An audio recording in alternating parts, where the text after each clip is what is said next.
ACB కోర్టులో ఊరట లభించింది. ఎంపీ మిథున్ రెడ్డి అరెస్ట్ వారెంట్కు కోర్టు నిరాకరించింది. మిథున్ రెడ్డి అరెస్ట్కు అనుమతి ఇవ్వాలని సిట్ కోరగా ఆ పిటిషన్ను ఏసీబీ కోర్టు తిరస్కరించింది. ఇదే విషయంపై మరిన్ని డీటెయిల్స్ మా ప్రతినిధి రవికృష్ణ అందిస్తారు. రవికృష్ణ, ఎంపీ మిథున్ రెడ్డి అరెస్ట్ వారెంట్కు కోర్టు నిరాకరణ తెలిపినట్టు తెలుస్తోంది. డీటెయిల్స్ ఏంటి? అంటే చందు, ఏదైతే ఈ లిక్కర్ స్కామ్ కి సంబంధించినటువంటి కేసులో ప్రధాన ముద్దాయిగా కూడా మిథున్ రెడ్డి ఉన్నట్లుగా కూడా ఆరోపణలు అయితే వస్తూ ఉన్నాయి.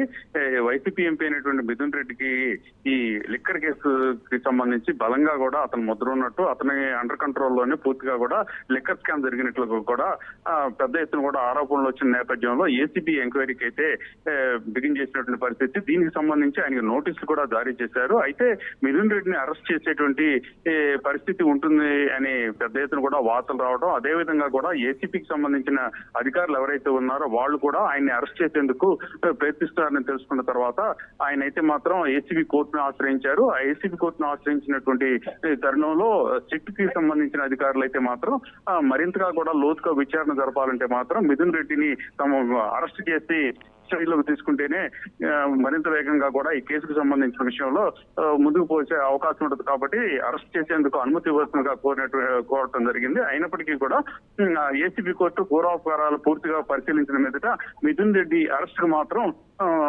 అంగీకారం తెలిపినటువంటి నేపథ్యం. దీంతో మొట్టమొదటిసారిగా కూడా మిథున్ రెడ్డికి కొంత ఊరట లభించిందని చెప్పుకోవాలి. Chandu. Right Ravikrishna, thank you.